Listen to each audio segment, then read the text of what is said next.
1 cup பாசிப்பருப்பு. இதை நல்லா வறுக்கணும்.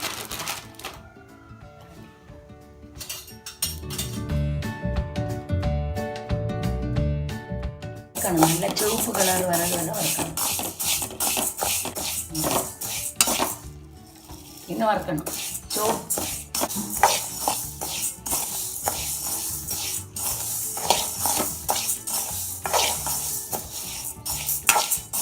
சோக்க வறுத்தாச்சு. இது வந்து செவ்வரிசி. இதையும் இதில் போட்டு நல்லா வறுக்கணும். ஏன்னா முழுசாக போட்டு அவிச்சா இது சீக்கிரம் வேகாது. வறுத்து போட்டால் சீக்கிரம் வேகும். இதை வறுக்கணும். செவ்வரிசியும் வறுக்கணும். பொரியும் பொரியும் பொறுப்பொருள் வறுக்கும்போது இது பெருசாகும். நல்லா போட்டால் வேகாது. செவ்வரிசியிலே பாயசம் வைக்கலாம். நான் என்ன இப்போ இந்த சிறுபயரில் வைக்கிற மாதிரி செவ்வரிசியிலே வைக்கலாம். பால் ஊற்றி வைக்கணும். கடலை பருப்பும் வைக்கலாம். கடலை வைக்கலாம். பொரிமருப்பு 2-3 தண்ணி கழுவணும். இன்னொரு தண்ணி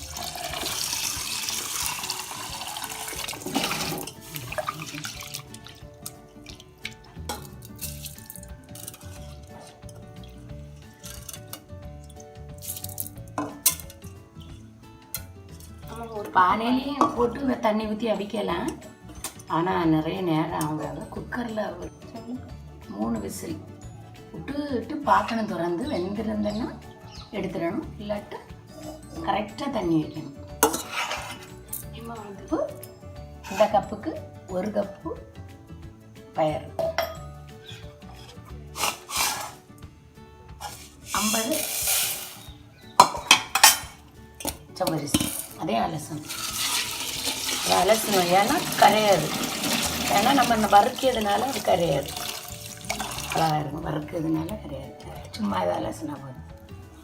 50 கிராம். 1 கப்புக்கு 50 கிராம். 2 கப்புக்குன்னா 100 கிராம். 1 கப்பு 2 தண்ணி. ஏன்னா 1 கப்பு பயருக்கு 2 கப்பு தண்ணி. ஆனால் இப்போ அந்த இது போட்டிருக்கிறதுனால கொஞ்சம் கூட ஒரு கப், ஒரு சின்ன கப். அதில் 1 கப்பு கூட. இந்த கப்புக்கு 1 கப்பு. இதுக்கு 2 கப்பு. நம்முடைய 3 விசில். பயருக்கு 2 துண்டு சர்க்கரை. அதில் 1/2 கப்பு தண்ணி வச்சு அதை வந்து காய்க்கணும். காய்ச்சி அதில் அரிச்சிட்டு ஊற்றணும்.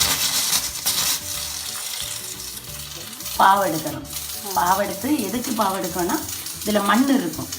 அந்த மண் அடியில் போயிடும். அரிப்பு வச்சு அரித்து அதை திருப்பி ஊற்றணும். ஒரு முறை பெரிய ஒரு முறை தேங்காய்.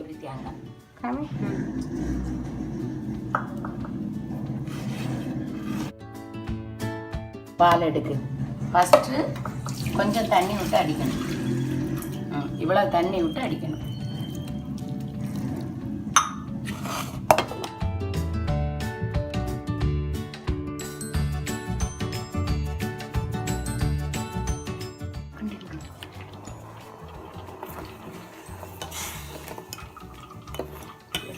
அடியில் பிடிக்காம. இது முதப்பால். சரி, இது 2ஆவது. இது 2ஆம் பால். முதப்பால் அங்கே எடுத்து வச்சுருக்கு. இது 2ஆம் பால். எத்தனை பால் எடுக்கணும்? அவ்வளோதான். 2 பால். 2 பால் போதும். முதல் பால் ஃபஸ்ட்டு இதை ஊற்றணும். 2ஆவது அதை ஊற்றணும். இது சும்மா காய்ச்சா போதும். அது எதுக்குன்னா அந்த மண் எல்லாம் போடுறதுக்கு. அவ்வளோதான். வேற ஒன்று. இந்த மண் அடியில் கரையும்.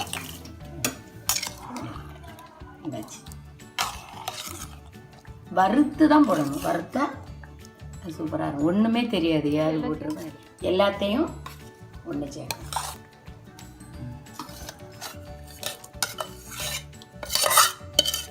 எல்லாம் ஒரு பாத்திரத்தில் ஊற்றி சர்க்கரை பாவு எடுத்து அரிக்கணும். எங்கள் அப்பா இதை அந்த முழு பயிரை வாங்கி வறுத்து உரலில் குத்தி அதை சுளவு வச்சு புடைச்சி பானையில் வேக போடுவார். ஒரு அது குடிக்கே அது ஒரு அதில் தான் அடுப்பில் வச்சாச்சு. தீ போட்டு சரி சிம்மில் போட்டுட்டு கிண்டணும். சிம்மில் போட்டுட்டு கிண்டணும். இப்படி கீறிட்டு இப்படி பொடி பொடியாக நறுக்கணும். இப்படி பொடி பொடியாக நறுக்கணும். பொறுமையாக இருந்து வைக்கணும். அப்போ தான் ருசியாகிட்டு நெய் ஒரு ஸ்பூன். இது நாங்கள் வீட்டில் செய்த நெய்னால தான் அப்படி போடுறோம். கம்மியாக போடுவோம். கடையில் உள்ளதுன்னா இது நம்ம வீட்டில் செய்ய சாப்பிடலாம். நெய் போட்டாச்சு. அறுக்குன தேங்காய், முந்திரி பழம், இது அண்டிப்பருப்பு.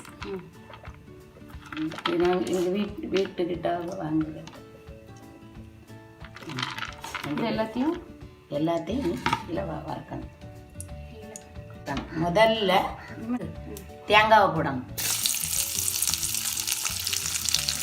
முதல்ல தேங்காய்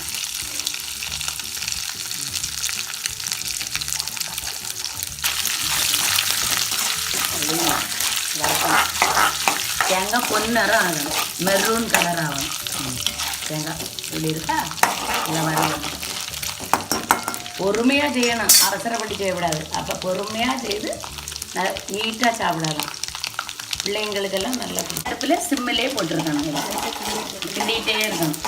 சிம்மில் போட்டால் அது அப்படியே விடணும். பிடிக்காது. அடி பிடிக்கக்கூடாது. கிண்டிகிட்டே இருக்கணும்.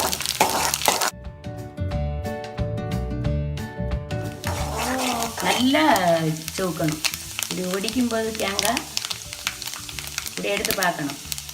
இப்படி முறியணும். இப்படி ஒடியணும். அவ்வளோ. இனி அண்டிப்பருப்பு,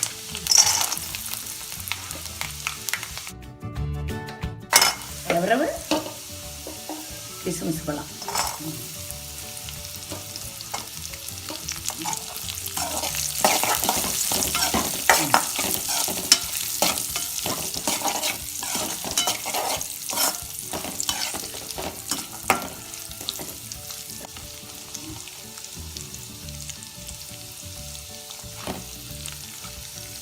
முந்திரி பழம் ஒரு ஊடும். அந்த முந்திரி போட்டது அது ஊடும். வறுத்து வச்ச எல்லாம் அண்டிப்பருப்பு, தேங்காய், இது கிஸ்மிஸ் பழம்,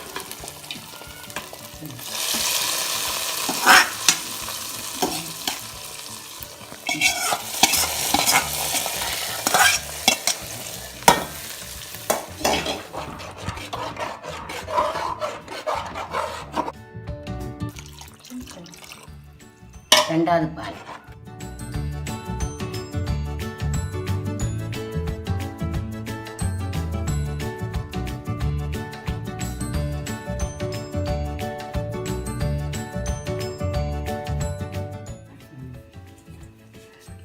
இலைக்கு இடிக்கணும். இடித்து இந்த வித்தை தான் போடணும். அது தோல் போடக்கூடாது. அது வாயில் வரும்.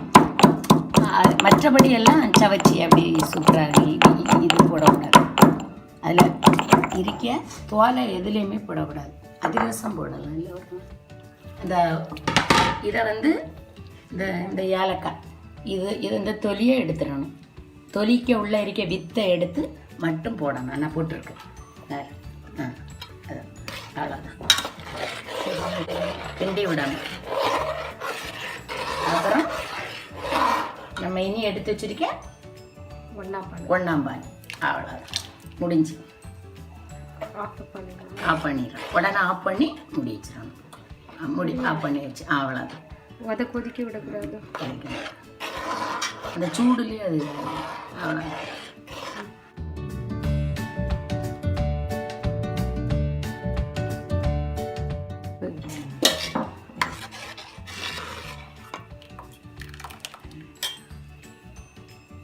ஃபஸ்ட்டு ஒரு கப்பு சிறுபயர் அதை நல்லா வறுக்கணும்.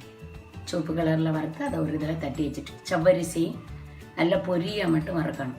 ரெண்டையும் கழுவி குக்கரில் போடலாம், இல்லாட்டு பாத்திரத்திலே போட்டு உங்களுக்கு எப்படி சௌகரியமோ அதேமாதிரி பாத்திரத்தில் போட்டு முதல்ல பயரை வேக வச்சுட்டு ரெண்டாவது அதை தூக்கி போடலாம்.